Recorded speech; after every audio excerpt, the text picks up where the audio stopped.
Matio 12:20. Fanoarana ny amin'ny fanasana fampakaram-bady. Matio 12:20 andininy voalohany hatramin'ny 4:40. Ary Jesosy namaly dia nilaza fanoarana tamin'ny indray ka nanao hoe: ny fanjakan'ny lanitra dia tahaka ny mpanjaka izay nanao fanasana fampakaram-bady ho an'ny zanany lahy. Ary izy naniraka ny mpanompony hiantso izay efa nasaina mba hankao amin'ny fampakaram-bady, fa tsy nety ho avy ireo.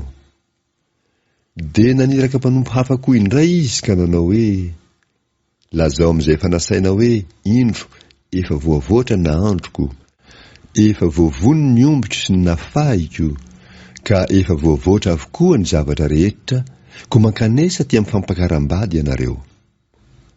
Nefa tsy nahony akory zany, fa samy lasa nandeha izy, ny anankiray ho any amin'ny sahany ary ny anankiray ho any amin'ny varony. Ary ny sisa ny sambotra ny mpanompony dia nisetrasetra taminy ka namono azy. Ary dia tezitra ilay mpanjaka ka naniraka ny miaramilany, dia nandringana zany mpamon'olony izany sady nandory ny tanànany. Dia hoy izy tamin'ny mpanompony: efa voavoatra ny fampakaram-bady, fa izay efa nasaina no tsy mendrika. Koa mankanesa ianareo any amin'ny sampanan-dalana, ary izay hitanareo dia asao ao amin'ny fampakaram-bady. Dia nivoaka ho any amin'ny lalana ireny mpanompo ireny, ka namory izay rehetra hitany, na ny ratsy na ny tsara, ary dia feno mpihinana ny fampakaram-bady.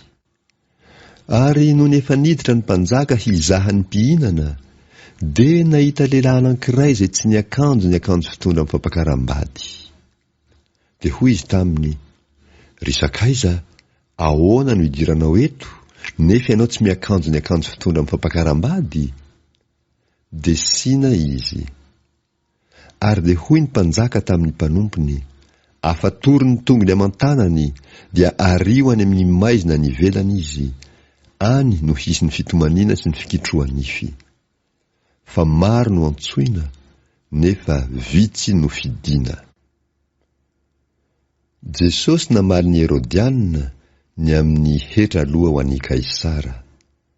Matio 12:20 andininy 15:12. Ary tamin'izay dia lasa ny fariseo ka niara-ny saina mba hamandrika azy amin'ny teniny. Dia naniraka ny mpianany mba amin'ny Herodianina hankeo aminy izy ka nanao hoe: mpampianatra, fantatray fa marina ianao ka mampianatra marina ny lalan'Andriamanitra ary tsy manahy olona, satria tsy mba mizahatavan'olona. Koa lazao aminay ary izay hevitrao, moa mety va ny mandoa vola hetra ho an'i Kaisara, sa tsia?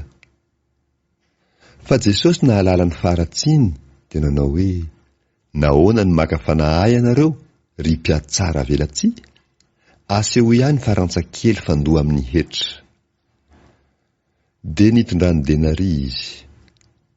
Ary hoy Jesosy taminy: aniza ity sary sy soratra ity? Hoy izy taminy: any Kaisara. Dia hoy Jesosy taminy: aloavo any Kaisara ary izay any Kaisara, ary ho an'Andriamanitra izay an'Andriamanitra. Ary no nare zany izy dia gaga, ary dia nandao azy ka lasa nandeha. Jesosy namaly ny Sadiseo ny amin'ny fitsanganan'ny maty. Matio 12:20 andininy 17:20 hatramin'ny 17:30. Tamin'izany andro izany dia nankeo amin'ny Jesosy ny Sadiseo sasany izay milaza fa tsy misy fitsanganan'ny maty, ka nanontany azy hoe: mpampianatra, Mosesy nilaza hoe raha misy maty momba, aoka ny rahalahiny hampakatra ny vadiny ka hiteraka hamelo-maso ny rahalahiny. Deuteronomia 15:5. Koa nisy 7 rahalahy tety aminay, ary ny zokiny nampakabady dia maty, ary satria tsy nananjanaka izy, dia navelany ho an'ny rahalahiny ny vadiny. Ary toy izany koa ny faharoa sy ny fahatelo hatramin'ny fahafito. koa faran'izy rehetra dia maty koa raha vehivavy. Ary amin'ny fitsanganany maty ho vadin'izy amin'ny fito mirahalahy moa raha vehivavy, satria efa samy nanambady azy avokoa izy rehetra. Ary Jesosy namaly ka nanao taminy hoe, mahadiso hevitra anareo ny tsy fahafantaranareo ny soratra masina na ny herin'Andriamanitra. Fa amin'ny fitsanganany maty dia tsy mba hisy hampakabady na havoaka hampakarina, fa ho tahaka ny anjely any an-danitra izy. Fa ny amin'ny fitsanganany maty moa tsy mbola nivakianareo va ny teny nataon'Andriamanitra taminareo manao hoe, izaho no Andriamanitra Abrahama sy Andriamanitra Isaaka ary Andriamanitra Jakoba. Exodosy 3:9. Andriamanitra tsy any maty fa any velona. Ary ny vahoaka raha nandre dia talanjona tamin'ny fampianarany. Jesosy namaly ny fariseo ny amin'izay didy lehibe indrindra. Matteo 12:1-7. Fa ny fariseo noho nandrefa nampahasiana ny sadiseo izy dia niangona. Ary ny anankiray tamin'ireo izay mpahay lalàna nanontany naka fanahy azy ka nanao hoe, mpampianatro, ny didy manao ahoana moa ny lehibe ao amin'ny lalàna? Dia hoy Jesosy taminy, tiava ny Jehovah'Andriamanitrao amin'ny fonao rehetra sy ny fanahinao rehetra ary ny sainao rehetra. Deuteronomia 4:5.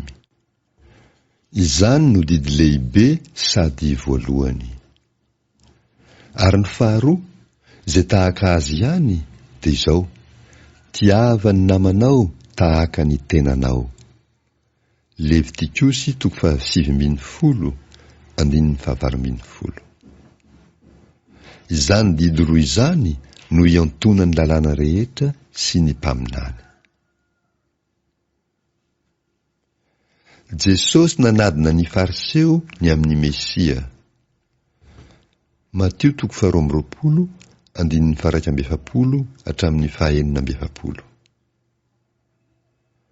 Ary rehefa tafangona ny fariseo dia nanontany azy Jesosy ka nanao hoe, ahoana no hevitrareo ny amin'ny Kristy?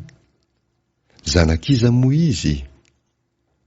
Hoy izy taminy, zanak' Davida.